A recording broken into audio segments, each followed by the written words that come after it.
What's good, YouTube? It's your boy Slow Down Flesh back with another video, and today I have a video for y'all that a lot of people have been asking me about. So basically, I'm gonna break it down to tell y'all how I train as a professional athlete. Now, in my last video, I told y'all that technically I'm not a professional athlete because I'm not getting paid. I'm not a sponsored athlete, but my coach has all of his certifications. He has a level 3 USATF coaching certification for sprints and hurdles. He also has his level 5 for strength and conditioning. So he really has all the certifications that he needs to go coach at Division 1 level, Division 2, all the way down, as well as any Olympic development or any type of Olympic team. So I'm gonna break down somewhat how our practices are set up. My coach is very peculiar about the information that I put out. So sadly, I probably won't be able to put out a lot of workout videos for y'all. So the majority of my content will probably be videos like this, like sit down videos or like meet vlogs and meet races and stuff like that. And I respect him for that. He takes the time to make these workouts himself. So I'm gonna respect him and not put all his hard work out on the internet. So my schedule is basically set up. We work out 6 to 7 days a week. Basically, we start with like a 4 to 8 week macro cycle where we just build and work on strength. After like the first 4 week cycle, we start running in the grass and we start doing like some cone runs, like technique type of stuff. Basically like building a sprint foundation. So we do that for a little bit. And then after like a month or two, we finally move over to the track and we spike up and we start doing like some endurance type workouts. We do some 10s, 20, 30s, short speed type of stuff. Just like I said, working on that base of speed to begin with early in the season. The difference between last year and this year is our macro cycle kind of lasted a little bit longer. So right now I'm still kind of lifting kind of heavy. He does taper our workouts sometimes, and we do some lighter weight, quick twitch type of workouts to where we work for explosion and just getting the weight up and down as fast as we can. So essentially Monday, Tuesday, Wednesday, Thursday are probably our track days. So it's usually a long day Monday, short sprint stuff Tuesdays, speed endurance once we get to that phase Wednesday, and then we do another short speed day on Thursday. And then Friday, we do a combination of upper and lower body. Saturday, we do the same. So like, for example, Friday, we'll probably do deadlifts and power cleans.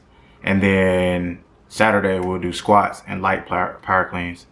And then Sunday, probably deadlift again, but it will be lighter weight. So that's essentially my weekly schedule without going too far into detail.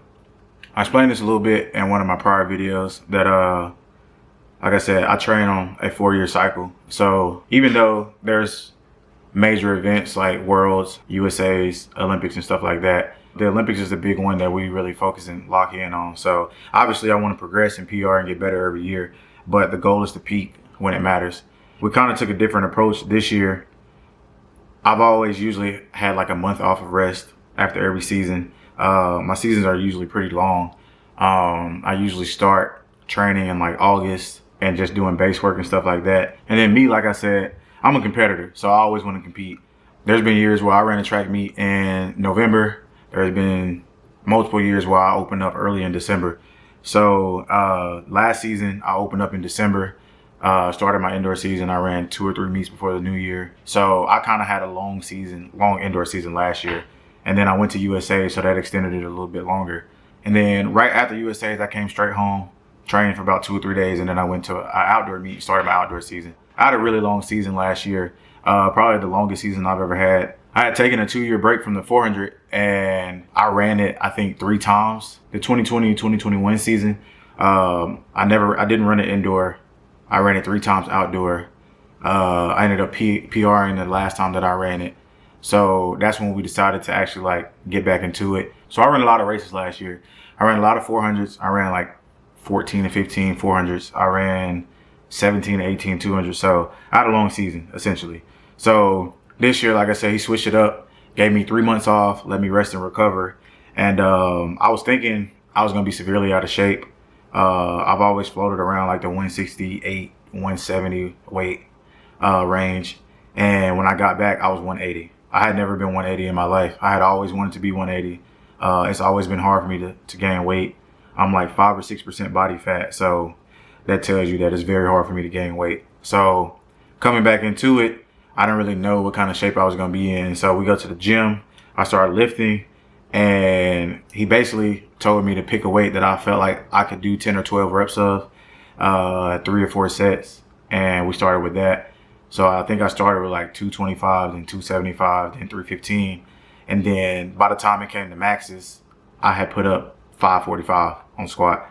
So I'm a lot stronger than I've ever been in the past. I think my deadlift max was from the 2020 COVID year, and I deadlifted like 405. And I haven't gotten over 400 since then until this year. And then I got 435. And I probably can get up in the 450, 460 range now. So having that time off to rest and recover definitely helped me. Recovery is definitely key. I'm starting to realize that if I want to be a professional athlete, I have to get out of this mindset of like training like I'm a collegiate athlete.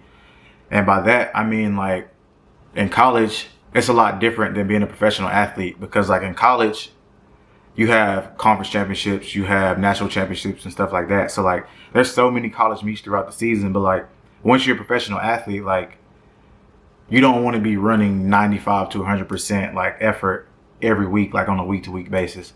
So like most professional athletes don't even run indoor to conserve their body, because all the money really is made outdoor.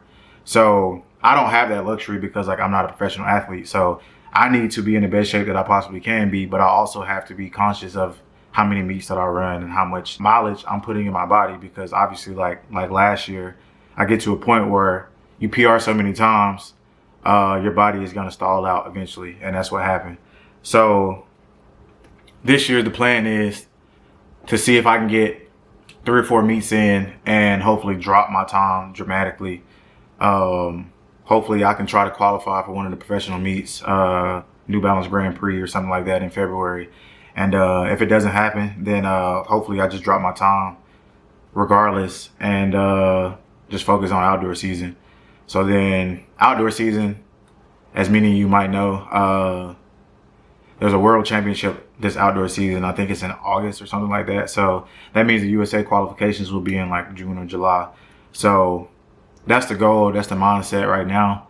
They canceled the World Indoor Championships and the USA Indoor Championships. So sadly, I will not be focusing on that and will not be going back to that. But again, that's something that I can't control. So everything happens for a reason. So I'm looking forward to using this indoor season to basically catapult me into outdoor season and seeing what can happen. I'm trying to get out of that zone of setting time goals. I always try to give myself 3 sets of goals, like a small goal, a medium goal, and then a large goal. So obviously the large goal would be to go to Worlds and get a medal. My medium goal would just be to qualify and get to Worlds. And then a small goal would be like staying consistent or running a PR. Like those are things that I know that I can control. Like as long as I'm at practice, I'm working hard and I'm putting my best effort out there, I'm recovering right, like I'm doing all the right things, like I know I can reach those. So that was a fairly like easy goals, I guess, for me. But like the medium goals, like I said, is be like qualifying for USAs, qualifying for Worlds, stuff like that. So obviously you want to have that mindset of being the best that you can be, because in track and field, it's you versus everybody. Even when you're on the relay, like yes, you have teammates, but it's still you holding your weight. And if you mess up, everyone can see it. So it takes a lot of mental stability to be able to go out and compete at the best of your abilities every time that you go out there. So obviously some of the goals that you want to reach, like you might not be able to attain, because I mean, there's just so many factors that go into track and field, like not even just you alone, like the human body and just the technology of spikes and everything is just, it's advancing so quickly that like, there's no telling what can happen on any given day. You see Aaron Knight, and we have 17, 18-year-olds running 19.4. Like that's unheard of. So you kind of want to set a different tier of goals for yourself, because if you just go into a season with one major goal and you don't hit it, then like you're gonna be down and like you feel like you failed. And in this sport, if you even slightly get into that mindset of like being down or like that you're a failure or anything like that, then it's over with. Like, there's no way that you can go into a race, like a big race, and do well when you already have in the back of your head that you just not going to be good or you can't attain your goal. I always try to set goals that are reachable, then some that are semi-reachable but will be a challenge, and then some that, like, at this time right now, they seem like they can't be attained. But I mean, anything is possible. I've always believed in that. I've had people tell me all my life things that I can't do, and I proved them wrong. So why would I not believe that I can do anything that I set my mind to? Moral of the story, I'm not a professional athlete, not yet, but I will be. And that's basically how we train. Hopefully, once I start running some of these crazy times and I start really competing the way he wants me to compete, then I can start bringing you guys more content. As of right now, he told me he just wants to focus on the work. He wants everybody to stay locked in and stay focused. We have a fairly small training group. I'm the oldest one on my team, so essentially I kind of train by myself. Like, I have people around me, but the majority of them are high schoolers. So, I mean, I'm 27 years old, and a lot of them are 15, 16, 17 years old. So essentially, I'm out here training by myself. It's rough, but again, those are things I can't control. All I can control is coming to practice, getting the work in, going home, eating right, sleeping right, staying consistent, and just doing the best that I can. Hopefully, this video gives y'all a little more knowledge about what I do. It's not easy whatsoever. I don't think being a professional athlete is easy for anyone. Obviously, there are some physically gifted people that are just blessed and athletic things come to them easily, but like the work that you have to put in is just, it's totally different. It's nothing like I'd ever experienced. My journey through college was rough, but training as an unattached athlete is probably the hardest thing that I've ever had to do. Because like I said, it's you versus yourself. Like, obviously, I have people in my circle, I have my coach, I have my family, like I have people that support me. But at the end of the day, I have to make myself get up every morning and like want to do this. And I do. It's something that I love.